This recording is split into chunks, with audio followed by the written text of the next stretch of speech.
মিজানের পাল্লা ভারী করার জন্য দুইটি জিকির বেশি বেশি করবেন। এটা আমি নয়, নবীজি সাল্লাল্লাহু আলাইহি ওয়াসাল্লাম নিজে বলে দিয়েছেন। বুখারী শরীফের সর্বশেষ হাদিস।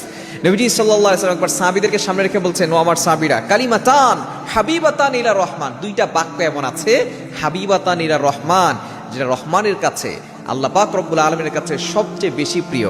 এরপরে সাহাবা কিরাম বলতেছেন, ইয়া রাসূলুল্লাহ বলেন না বাক্য দুইটা কি? নবী সাল্লাল্লাহু আলাইহি ওয়াসাল্লাম বলেছেন, খাফিফাতান আলা লিসান, এই বাক্য দুইটা আল্লাহর কাছে খুব প্রিয়, রহমানের কাছে খুব প্রিয়। শুধু তাই নয়, এটা মুখে উচ্চারণ করাও সহজ।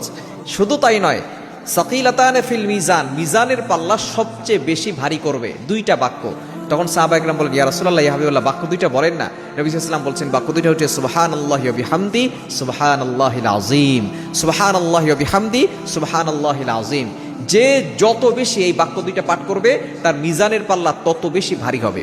আমরা কিন্তু সকলেই কবর জগতে চলে যাব, হাসরের ময়দানে আমাদের সকলকে দাঁড়াতে হবে। সেদিন কিন্তু আমাদের আমল এবং